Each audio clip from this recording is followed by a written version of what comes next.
Hello, ladies and gents, boys and girls, people of all ages, sexualities, and identities, and welcome back to another Doctor Who review.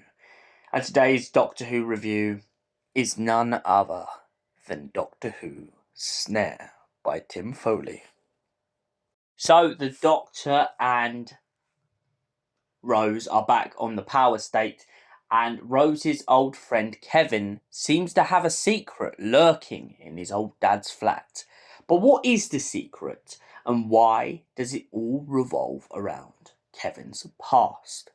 Well, let's just say that Kevin's dad was a little bit of a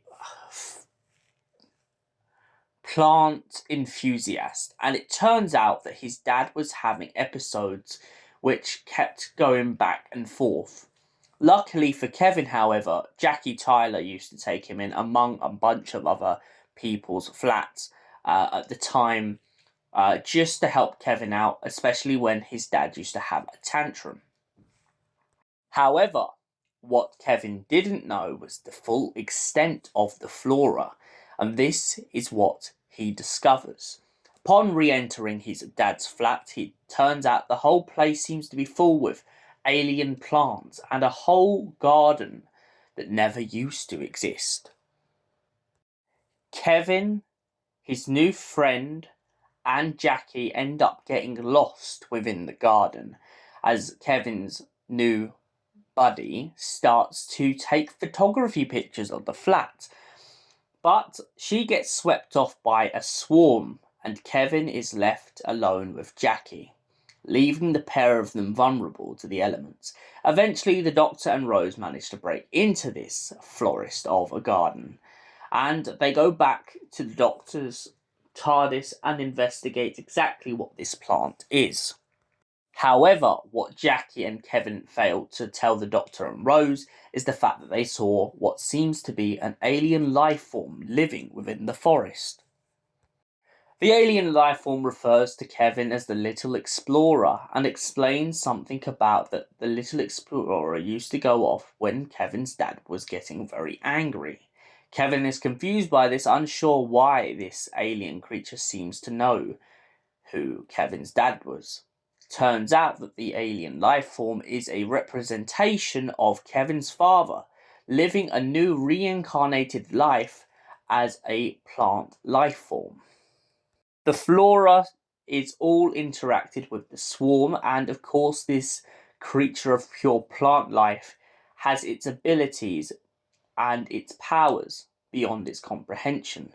Kevin's dad points out to Rose that she never should tell Kevin the truth, as it might hurt him too much, and he doesn't want his son to be held back by the past. Kevin's dad then lets the Doctor and Rose go and makes the ship leave the POW estate and go back into the other dimension completely. The Doctor and Rose begin to discuss the pros and cons of family life, and then he points out the fact that Kevin's dad gave him a mercy. He allowed Kevin to move on with his life without having to know the cruel darkness behind what he had become. Rose is really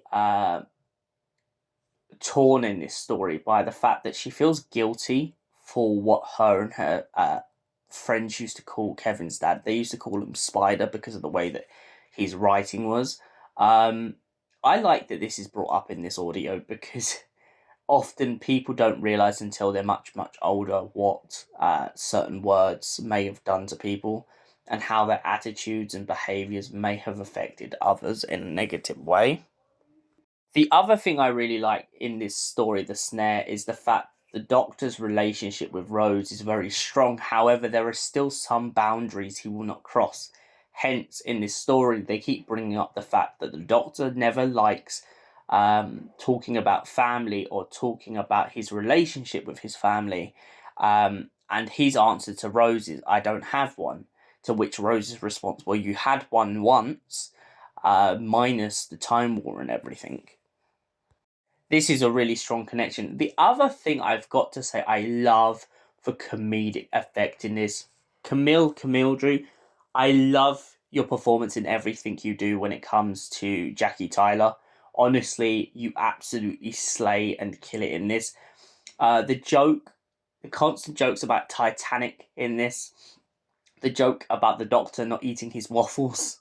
I really love how Jackie's gone from this character that on show was all about flirting with the Doctor, and now she's kind of grown to this mother figure where she's just mothering the Doctor all the time, moaning at him, groaning at him, pretty much doing the same thing she does to her daughter, but now on him. And I feel like that's a really good consequence for the way that the Doctor turns her down.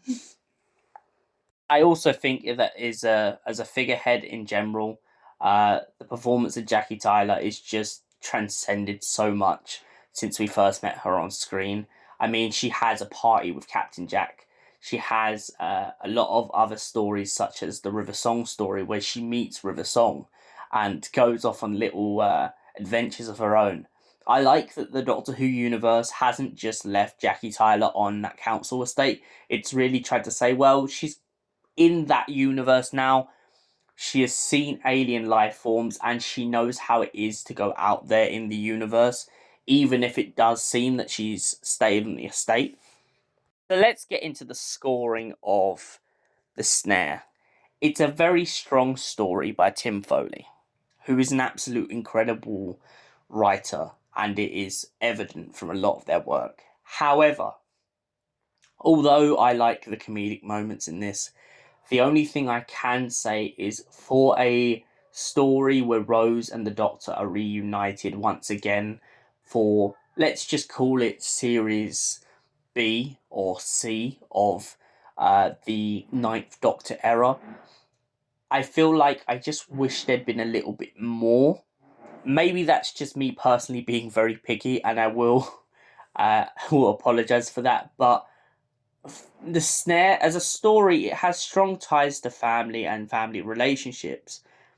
However, I feel like there's no evident villain in this, so it doesn't really feel like we've got a protagonist and antagonist, which isn't always a bad thing.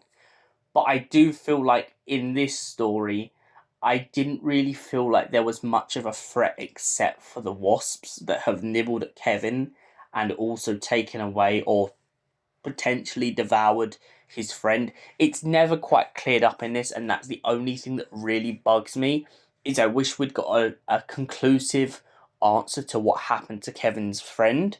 I know that she's a photographer. I know she went a little bit too far and started taking pictures at stuff, but I just really, really badly wish we'd known whether she was dead or alive. The unknowing part is honestly what scares me a bit in this story. And sadly, for that reason, I've got to give it a 7 out of 10. Thank you for watching, and we will see you in the next Doctor Who review. Until then, goodbye and stay beautiful, you incredible, beautiful people.